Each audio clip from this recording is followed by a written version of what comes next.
Alors, bonjour à chacun, chacune, en ce dimanche 30 janvier 2022. J'ai le privilège de pouvoir vous apporter l'enseignement de la parole de Dieu. Et juste avant de commencer, j'aimerais vous dire que j'ai passé la période la plus dure de ma vie. Il y en a qui l'ont entendu, je l'ai déjà dit, mais je veux le répéter. La période où j'ai été hospitalisé à Québec, la période où j'ai suivi des traitements de chimiothérapie a été très difficile dans ma vie. Et je veux profiter de l'occasion présente pour vous remercier, tous ceux et celles qui ont prié pour Liette et moi. Je dis Liette et moi parce que le soutien que Liette m'a apporté a été incomparable. Je savais que j'avais une bonne femme, et là, j'ai découvert que j'avais une femme excellente. Donc, je la remercie et je vous remercie, chacun, chacune, pour votre soutien à travers ces moments difficiles. Maintenant, ce matin, comme vous pouvez le voir à l'écran, on va aborder un sujet que vous avez déjà entendu parler probablement plusieurs fois.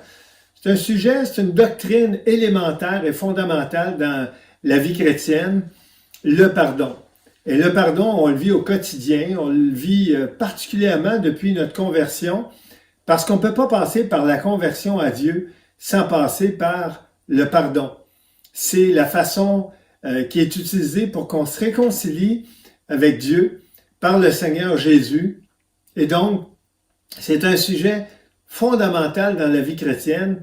Et ce matin, on va l'aborder à partir d'un texte dans les Écritures tiré de l'Évangile de Matthieu au chapitre 18. Mais avant de commencer, j'aimerais qu'on prenne quelques instants pour prier. Seigneur, merci pour ce privilège que tu nous donnes ce matin de pouvoir prendre ce temps dans les Écritures, de pouvoir regarder ce que la Bible enseigne sur un sujet très fondamental, le sujet du pardon. C'est un sujet, Seigneur, qu'on doit considérer quotidiennement avec les personnes avec qui on vit, mais également avec les personnes avec qui on travaille ou les personnes avec qui on étudie. Parce qu'on a souvent des comptes à régler avec ces personnes-là. Et ça passe bien souvent, pour ne pas dire tout le temps, par le pardon. Alors, Seigneur, accompagne-nous ce matin pour qu'on puisse être attentif à ce que tu veux nous enseigner. Et merci encore une fois pour le soutien que chacun, chacune nous a apporté à Liette et moi à travers la période difficile du cancer que j'ai vécu, commençant en octobre 2020 et allant jusqu'en mars 2021. C'est dans le précieux nom de Jésus que je te prie. Amen. Alors, ce qu'on va faire dans un premier temps, on va lire le texte qui nous parle justement de notre pardon envers les autres, du pardon des autres envers nous également, mais du pardon de Dieu envers nous. Parce que si on n'avait pas ce pardon-là, le pardon des uns envers les autres ne serait pas significatif. On va donc regarder ensemble le texte de Matthieu 18, verset 15 à 35.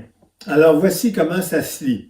« Si ton frère a péché, va et reprends-le entre toi et lui seul. » Et j'ai souligné entre toi et lui seul parce que malheureusement, souvent, c'est pas ça qu'on fait pour régler nos conflits. S'il t'écoute, tu as gagné ton frère ou ta sœur, évidemment. Ça peut arriver avec n'importe qui. Mais s'il ne t'écoute pas, prends avec toi une ou deux personnes afin que toute l'affaire se règle sur la déclaration de 2 ou 3 témoins. S'il refuse de les écouter, dis-le à l'Église. Et s'il refuse aussi d'écouter l'Église, qu'il soit pour toi comme un païen et un publicain. Je vous le dis en vérité, tout ce que vous lirez sur la terre sera lié dans le ciel, et tout ce que vous délierez sur la terre sera délié dans le ciel. Je vous dis encore que si 2 d'entre vous s'accordent sur la terre pour demander une chose quelconque, elle leur sera accordée par mon Père qui est dans les cieux. Car là où 2 ou 3 sont assemblés en mon nom, je suis au milieu d'eux. Une belle promesse en passant. Alors Pierre s'approcha de lui et dit, « Seigneur, combien de fois pardonnerai-je à mon frère ou à ma sœur lorsqu'il péchera contre moi? Sera-ce jusqu'à 7 fois? Et Jésus lui dit, je ne te dis pas jusqu'à 7 fois, mais jusqu'à 70 fois 7 fois. C'est pourquoi le royaume des cieux est semblable à un roi qui voulut faire rendre compte à ses serviteurs. Quand il se mit à compter, on lui en amena un qui devait 10 000 talents. On va voir tantôt pourquoi j'ai souligné 10 000 talents. Comme il n'avait pas de quoi payer, son maître ordonna qu'il soit vendu, lui, sa femme, ses enfants et tout ce qu'il avait, et que la dette soit acquittée. Le serviteur, se jetant à terre, se prosterna devant lui et dit, « Seigneur, aie patience envers moi, et je te paierai tout. » Ému de compassion, le maître de ce serviteur le laissa aller et lui remit la dette. Après qu'il fut sorti, ce serviteur rencontra un de ses compagnons qui lui devait 100 deniers.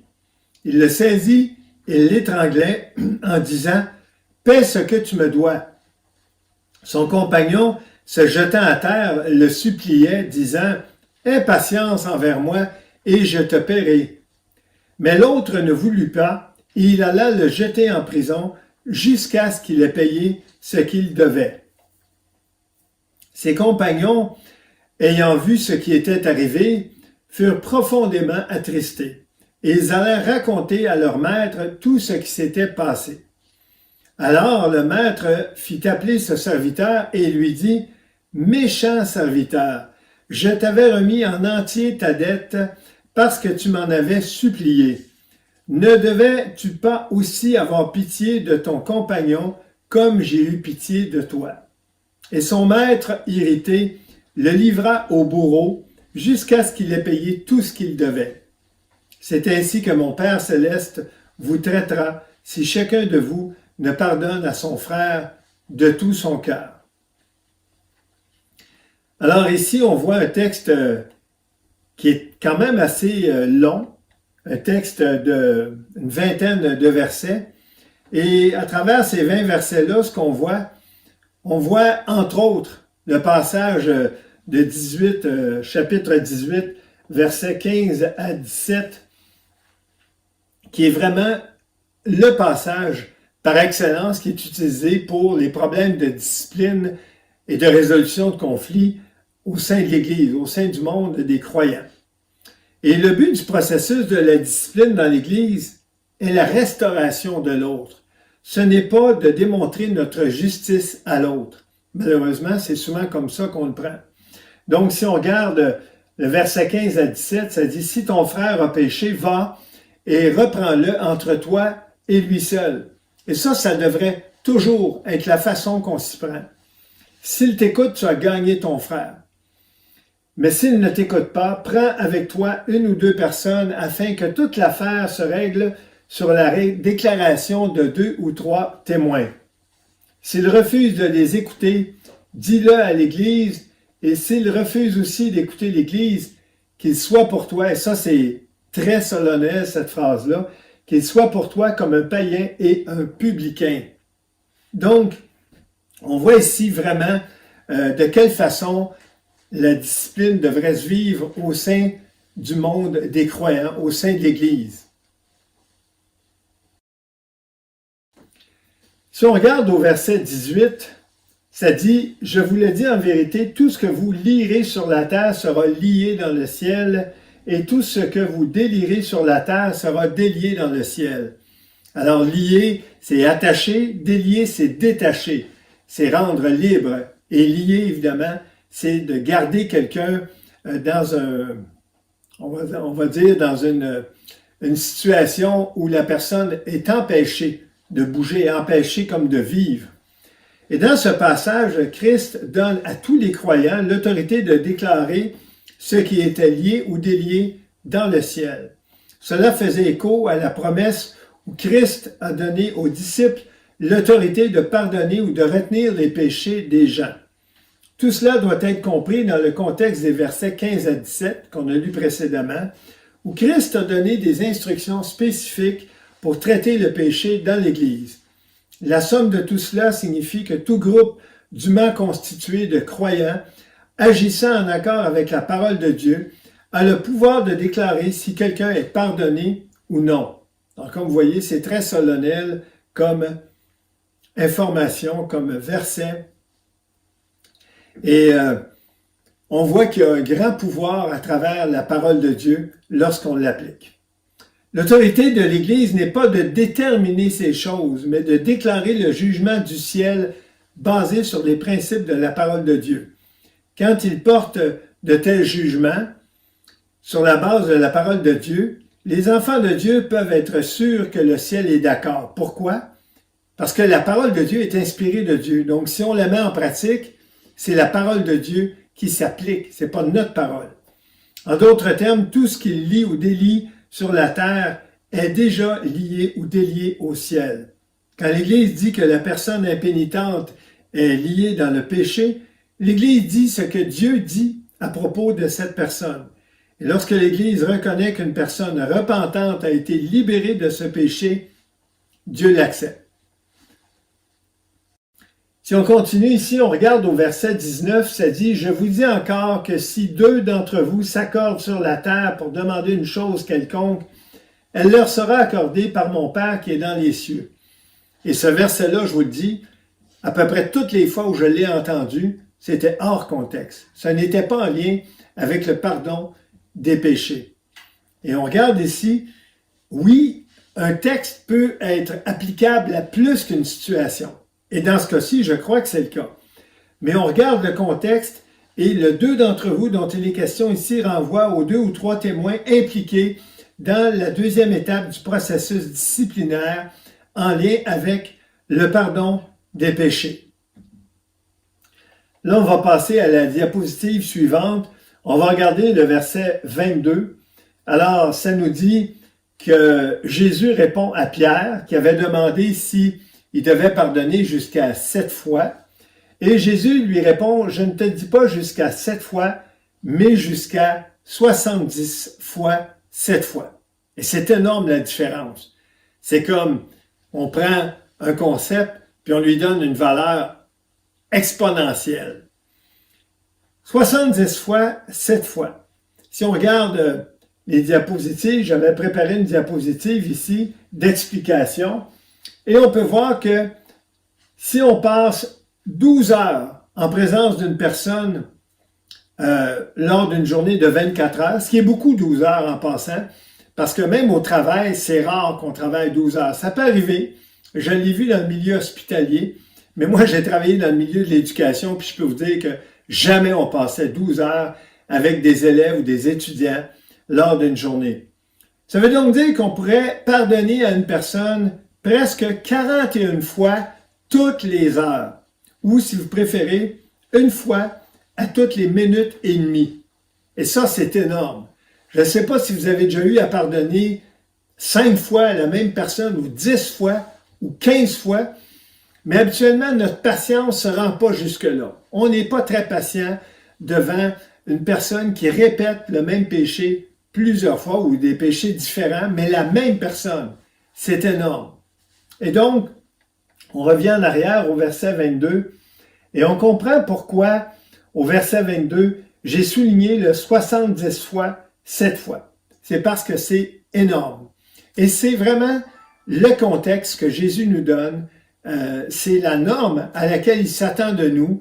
C'est beaucoup, mais c'est pas trop, parce que c'est le Seigneur qui nous donne la force de l'appliquer.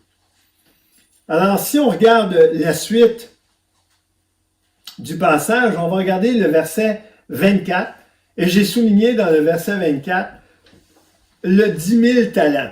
Pourquoi? Parce que lorsqu'on regarde l'explication, le verset 24, ça dit 10 000 talents, c'est-à-dire 60 millions, pas milliers, millions de pièces d'argent. Un talent valait à peu près 6 000 deniers. 6 000 deniers, vous m'avez bien compris. Et 10 000 talents, si on le multiplie par 6 000 jours, parce qu'un denier, c'était le salaire journalier d'un ouvrier agricole, c'est ce qu'on voit dans Matthieu 20, verset 2, alors j'ai mis la référence ici, Ça veut dire que 10 000 fois 6 000, ça donne 60 millions. 60 millions de jours ou, si vous aimez mieux, en année, 164 383 années. Même dans l'Ancien Testament, les personnes qui vivaient très longtemps ne vivaient jamais 164 000 années. Je pense que juste Dieu à qui on peut appliquer ce principe-là. Alors, c'était une dette qui était totalement impossible à rembourser dans une vie. Et ça, c'est important qu'on le voit parce que lorsqu'on regarde le texte où il est question de ça, c'est la dette que devait le serviteur à son maître. Et là, on va voir l'importance de faire le parallèle entre cette dette-là que le serviteur devait à son maître et la dette qu'un proche devait à ce serviteur. Donc, on continue et on regarde au verset 26, donc c'est la diapositive suivante. Le serviteur se jetant à terre, se prosterna devant son maître ou devant lui et dit, « Seigneur, aie patience envers moi, je te paierai tout. » Certainement qu'il ne savait pas compter beaucoup, ce serviteur-là, parce que s'il savait compter, il aurait bien su que la dette était impossible à rembourser. Et c'est pour ça que le maître, si on regarde avant ça, ça dit au verset 25 que le maître ordonna qu'il soit vendu, lui, sa femme, ses enfants et tout ce qu'il avait. Et malgré tout, il n'arrivait pas au compte. C'est impossible. Ça ne fait pas équivaloir à 164 000 années. Donc, on voit ici au verset 26, on retourne au verset 26, que le serviteur était vraiment naïf. Il ne réalisait pas c'était quoi la dette qu'il devait envers son maître. Parce que s'il l'avait réalisé, il lui aurait jamais dit « je te paierai tout ». Il n'était pas capable de le payer. Personne ne serait capable de payer ça. Et ça ici, c'est très intéressant. Ça nous fait penser à la dette qu'on a envers le Seigneur. Au moment où on accepte le Seigneur, on lui demande pardon pour nos fautes passées, mais on ne réalise pas que la dette qu'on a envers lui, depuis notre naissance, elle est énorme. Et c'est impossible pour nous de la rembourser. Et c'est pour ça qu'on doit absolument passer par le Seigneur Jésus et le sacrifice qu'il a fait pour nous, sa mort, sa propre mort sur la croix, pour avoir le pardon de Dieu. Si on ne passe pas par ça, c'est impossible de se réconcilier avec Dieu, c'est impossible d'avoir son pardon. Et on le voit très bien à travers ce texte-là de Matthieu 18. L'exemple que Jésus donne, c'est un excellent exemple pour nous montrer le salut, comment ça se passe. Et s'il y a quelqu'un qui écoute le message ce matin et qui n'a jamais accepté le Seigneur, bien voici pourquoi tu dois l'accepter. Parce que tu n'es pas capable, je ne suis pas capable de rembourser la dette que j'ai envers le Seigneur. Et toi non plus, tu n'es pas capable de le faire. Et je veux t'inviter à te repentir de tes péchés, à demander pardon au Seigneur, à lui demander de te rembourser ta dette envers lui, que tu n'es pas capable de rembourser, mais par le nom de Jésus, tu es capable d'avoir le salut et le pardon de tes péchés. Alors on continue ici et on voit le verset 27 qui commence en disant « ému de compassion ». Et ça, c'est important. Pourquoi c'est important? Parce que c'est la raison pour laquelle le maître est capable de pardonner à son serviteur, parce qu'il est un Dieu de compassion. Et je vous lis ici un texte de Jacques 5, verset 11, qui dit ceci, « Voici, nous disons bienheureux ceux qui ont souffert patiemment. Vous avez entendu parler de la patience de Job. Ceux et celles qui n'ont pas encore lu le livre de Job de l'Ancien Testament, lisez-le, c'est un livre extraordinaire. Vous avez entendu donc parler de la patience de Job et vous avez vu la fin que le Seigneur lui accorda, car le Seigneur est plein de miséricorde et de compassion. » Et ce n'est pas le seul passage, il y a plusieurs passages des Écritures qui nous parlent de la compassion du Seigneur. Et ici, on en a un excellent exemple parce que c'est comme ça, c'est sur cette base-là que le Maître a pardonné son serviteur à cause de sa compassion. Et ça, c'est un geste de grâce pur et total pour une dette impossible à rembourser. La grâce, c'est une faveur non méritée. c'est quelque chose qu'une personne accorde à un autre, non pas en vertu de la bonté de l'autre ou de ce qu'il aurait fait comme bonne action, mais seulement en vertu de la bonté de la personne qui l'accorde à l'autre. Et c'est l'exemple qu'on a dans ce texte. C'est vraiment la grâce du Maître qui fait la différence ici, comme la grâce du Seigneur envers ceux et celles qui l'ont accepté, qui ont demandé pardon pour leurs péchés. C'est seulement en vertu de la grâce, comme on le voit dans Éphésiens 2, 8 à 10, qu'on est pardonné. Si on regarde ensuite le verset 28, après qu'il fut sorti, donc c'est le serviteur qui a été pardonné, ce serviteur, après qu'il fut sorti, ce serviteur rencontra un de ses compagnons qui lui devait 100 deniers. C'est quoi 100 deniers? Bien, ça représentait l'équivalent en salaire journalier de 100 jours d'un ouvrier agricole. Je ne sais pas c'est quoi le salaire d'un ouvrier agricole de nos jours, parce que j'en connais pas personnellement d'ouvriers agricoles, mais j'imagine qu'ils ont un salaire un peu meilleur, en tout cas qu'une personne qui a un salaire minimum, parce que les horaires sont très longs, le travail est très difficile dans une ferme, et donc c'est peut-être beaucoup, 100 jours, mais c'est rien à comparer à ce qu'on a vu tantôt, des milliers, des centaines de milliers d'années. Ça n'a aucune comparaison. Donc, c'était pas à comparer avec la dette précédente. Et donc, il le saisit et l'étranglait en disant « Paie ce que tu me dois ». Son compagnon, se jetant à terre, le suppliait, disant « Aie patience envers moi, et je te paierai. » Mais l'autre ne voulut pas, et il alla le jeter en prison jusqu'à ce qu'il ait payé ce qu'il devait. Alors ici, on voit un passage qui nous montre la dureté du cœur humain. On a vu la grâce qui a été exercée par le Seigneur envers ce serviteur-là, qui devait une dette impossible à rembourser. Même s'il passait toute sa vie, même s'il arrêtait de dormir du jour au lendemain, il ne pouvait pas rembourser 60 millions de pièces d'argent ou 164 383 années, si je me souviens de ce que je vous ai lu tout à l'heure. Et donc ici, on voit ses compagnons, ayant vu ce qui était arrivé, furent profondément attristés. Puis on peut très bien comprendre pourquoi. Et ils allèrent raconter à leur maître tout ce qui s'était passé. Alors le maître fit appeler ce serviteur et lui dit « Méchant serviteur, je t'avais remis en entier ta dette parce que tu m'en avais supplié. Ne devais-tu pas aussi avoir pitié de ton compagnon comme j'ai eu pitié de toi? » Alors ici, on voit la dureté du cœur humain. Cet homme-là qui a été pardonné par son maître n'a pas été capable de pardonner. C'est même pas comparable les dettes, là. Il a reçu le pardon pour une dette impossible à rembourser et il n'a pas été capable d'exercer la grâce envers quelqu'un qui lui devait beaucoup, beaucoup moins. Et ça, c'est vraiment la dureté du cœur humain. Et moi, ça m'est déjà arrivé, je m'en souviens dans ma vie, même dans ma vie chrétienne, de ne pas vouloir pardonner certaines personnes parce que je me disais, ben ça, c'est trop grave ce qui s'est passé, je ne peux pas pardonner ça. Mais quand on lit ce texte-là, on s'aperçoit qu'on n'a pas le choix, on doit pardonner. Parce qu'on voit au verset 34, son maître irrité le livra au bourreau jusqu'à ce qu'il ait payé tout ce qu'il devait. Et regardez le verset 35, c'est ainsi que mon Père céleste vous traitera si chacun de vous ne pardonne à son frère ou à sa sœur de tout son cœur.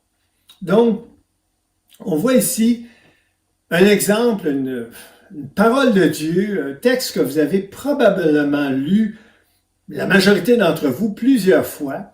En tout cas, moi, je l'ai lu plusieurs fois, mais je peux vous dire qu'en préparant cette étude biblique-là, je me suis rendu compte que j'avais jamais réalisé la disparité qu'il y avait entre les deux dettes.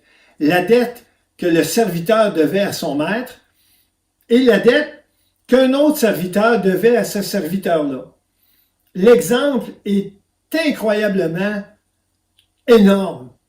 Pourquoi? Parce qu'on voit que les deux dettes sont incomparables. Il y en a une qui est impossible à rembourser, alors que l'autre, oui, ça représente 100 journées de travail, mais 100 journées de travail, Ça représente quoi? Environ 4 mois de travail. C'est beaucoup, mais c'est rien à comparer à 164 383 années. C'est rien à comparer à ça. Alors, je crois ici qu'on a un excellent texte ce matin, j'allais dire en ce début d'année, mais on est déjà rendu à la fin du mois de janvier, à mettre en pratique. Pourquoi? Parce qu'on doit réaliser, premièrement, la dette que le Seigneur nous a pardonnée, qui est une dette incommensurable, incomparable, énorme, et le Seigneur nous demande également d'exercer la miséricorde et la compassion comme lui fait envers nous, envers nos proches. Parce que même si quelqu'un nous a fait très mal, c'est rien à comparer à ce qu'on a fait envers le Seigneur. Parce que même si on avait juste un péché par jour depuis notre naissance, si on se mettait à calculer, on verrait que c'est énorme ce qu'on devrait au Seigneur aujourd'hui. Mais la réalité, c'est qu'on a fait bien plus qu'un par jour des péchés. Alors, prenons le temps ce matin de réfléchir à ce texte. On a besoin de l'aide du Seigneur pour le mettre en pratique, je ne vous le cache pas, parce que c'est pas quelque chose de facile. C'est facile de l'étudier, de l'écouter, de le comprendre. Je pense que j'ai utilisé un français compréhensible pour vous et pour moi. Mais de le mettre en pratique, c'est pas facile. Et c'est pourquoi on va terminer en priant. Alors, Seigneur, on veut s'approcher de toi ce matin parce que ce texte de Matthieu 18 nous amène à réfléchir, Seigneur, à une réalité, à une doctrine tellement fondamentale dans la vie chrétienne. Mais on a besoin, Seigneur, de réaliser qu'on n'a pas le choix, on doit la pratiquer, cette doctrine. Pourquoi? Parce que si on ne pardonne pas aux autres, tu ne nous pardonneras pas non plus. Et la dette qu'on a envers toi est incomparablement plus grande que celle que d'autres personnes peuvent avoir envers nous. Alors, Seigneur, on fait appel à toi ce matin en sachant que c'est par ton aide, par ton Saint-Esprit en nous, qu'on peut mettre en pratique cette parole. Et s'il y a des gens qui ne te connaissent pas et qui entendent ce message ce matin, visite-les, Seigneur. Montre-leur que la dette qu'ils ont envers toi, elle n'est pas remboursable. C'est impossible de la rembourser. Et la seule façon qu'ils peuvent s'approcher de toi, c'est en passant par le sacrifice de Jésus qui est mort à la croix, qui a payé le prix de notre réconciliation avec toi, Dieu le Père. Et c'est donc en ce nom de Jésus qu'on te prie et qu'on te remercie. Amen.